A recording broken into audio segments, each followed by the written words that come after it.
Details చూస్తే వరద ప్రభావిత ప్రాంతాల్లో సహాయక చర్యలను వేగవంతం చేశారు సహాయ సిబ్బంది. సీఎం చంద్రబాబు ఆదేశాలతో మరో 200 మంది ఎన్డీఆర్ఎఫ్ బలగాలు రంగంలోకి దిగాయి. హెలికాప్టర్ల ద్వారా తాగునీరు, ఆహార పదార్థాలను తరలిస్తున్నారు. బాధితులకు తక్షణ సాయం అందజేసేందుకు బయట నుంచి కూలీలను కూడా తీసుకొచ్చారు. వరద తగ్గుముఖం పట్టడంతో వీలైనంత త్వరగా ఆహారం, తాగునీరు, ఇతర తక్షణ సహాయక చర్యలు ముమ్మరం చేయాలని సీఎం చంద్రబాబు ఆదేశాలతో అధికారులు చర్యలు వేగవంతం చేశారు.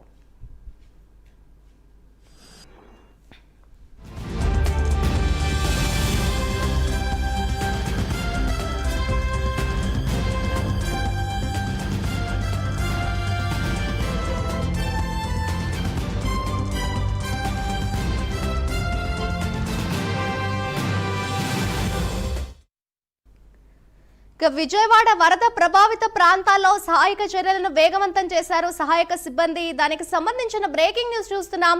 సీఎం చంద్రబాబు ఆదేశాలతో మరో 200 మంది ఎన్డీఆర్ఎఫ్ బలగాలు రంగంలోకి దిగాయి. హెలికాప్టర్ల ద్వారా తాగునీరు, ఆహార పదార్థాలను తరలిస్తున్నారు. బాధితులకు తక్షణ సాయం అందించేందుకు బయట నుంచి కూలీలను కూడా తీసుకొచ్చారు. వరద తగ్గుముఖం పట్టడంతో వీలైనంత త్వరగా ఆహారం, తాగునీరు, ఇతర తక్షణ సహాయక చర్యలు ముమ్మరం చేయాలని సీఎం చంద్రబాబు ఆదేశాలతో అధికారులు చర్యలను వేగవంతం చేశారు.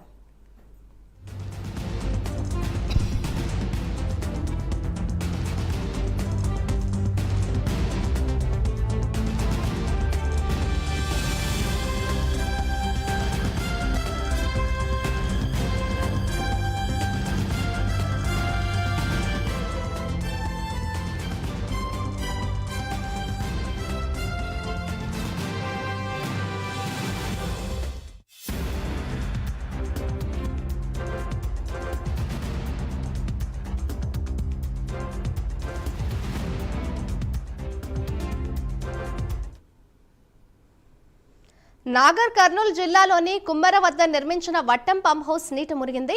ప్యాకేజీ 7లోని ఆడిట్ నుంచి పంప్ హౌస్ సొరంగ మార్గంలోకి నాగర్ కర్నూలు చెరువుల నుంచి భారీగా వరద వచ్చి చేరింది. వరద నీరు సర్జీపూల్లోకి వచ్చి గేట్ల ద్వారా పంప్ హౌస్ లోకి వెళ్లింది. దీంతో భారీగా నష్టం వాటిల్లినట్లు తెలుస్తోంది. ప్రస్తుతం డీ వాటరింగ్ చేస్తున్నారు. ఈ నీళ్లన్నీ బయటకు వెళ్లిపోతే ఎంత మేర నష్టం వాటిల్లిందో స్పష్టత రానుంది.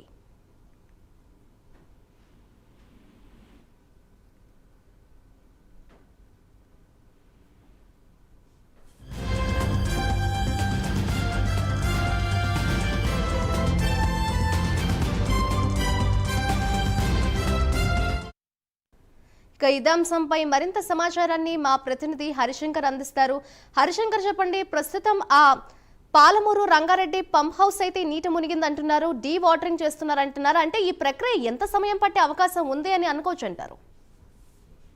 గాయత్రి, పాలమూరు రంగారెడ్డి ఎత్తిపోతల పథకంలో భాగంగా ఏర్పాటు చేసినటువంటి వట్టెం పంప్ హౌస్ ఉమ్మడి పాలమూరు జిల్లాలో ఉన్నటువంటి నాగర్ కర్నూలు జిల్లాలో కురిసినటువంటి భారీ వర్షాల నేపథ్యంలో నీట మునిగినటువంటి పరిస్థితి ఏర్పడింది. అయితే ఈ పంప్ హౌస్ లో మొత్తం 10 మోటార్లు ఏర్పాటు చేయవలసి ఉండగా ఇప్పటి వరకు 4 మోటార్లు మాత్రం బిగించడం. మరొక మోటార్ నిర్మాణ దశలో ఉండగా ఇటీవల కురిసినటువంటి వర్షాలతో చెరువులు, వాగులు, వంకలు నిండిపోవడంతో ఒక్కసారిగా వాటర్ అంతా కూడా పంప్ హౌస్ లోకి వచ్చేటటువంటి సిచ్యువేషన్ అయితే ఉంది. అయితే నాగర్ కర్నూలు జిల్లాలో ఉన్నటువంటి గొలుసుకట్టు చెరువులు ఏవైతే ఉన్నాయో అవి తుడుకుర్తి, శ్రీపురం మరియు నాగనూలు చెరువులు పూర్తి స్థాయిలో కూడా నీటి మట్టం చేరుకొని ఎలుగు పారుతున్న నేపథ్యంలోనే దాని సమీపంలో ఏర్పాటు చేసినటువంటి పాలమూరు రంగారెడ్డి ఎత్తిపోతల పథకం టన్నెల్లో ఈ వాటర్ అంతా వచ్చి చేరింది. అయితే ఈ వాటర్ దాదాపు 30 ఫుట్ లోకి వచ్చి గేట్ల ద్వారా పంప్ హౌస్ లోకి వెళ్ళినట్లు కూడా సమాచారం ఉంది. దీంతో భారీ నష్టం అయితే వాటినట్లు కూడా తెలుస్తుంది. అయితే దీనికి సంబంధించి అక్కడ ఉన్నటువంటి ఎస్సీ విజయభాస్కర్ రెడ్డి కొద్దిసేపటి క్రితమే అక్కడ చేరుకుని అక్కడ ఉన్న వాటర్ మొత్తం డివాటరింగ్ చేస్తున్న సిచ్యువేషన్ ఉంది. అయితే ఈ యొక్క వాటర్ మొత్తం బయటకు వెళ్ళితే తప్ప ఎంత నష్టం వాటిల్లింది, ఎంత మేరకు అంచనా వేయొచ్చు అనేది కూడా వాళ్ళంతా ఆలోచిస్తున్న సిచ్యువేషన్ ఉంది. మొత్తంగా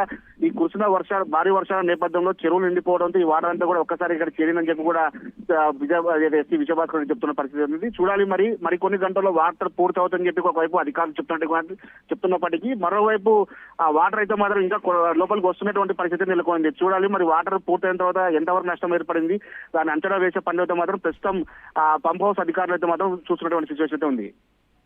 రైట్, థాంక్యూ హరిశంకర్.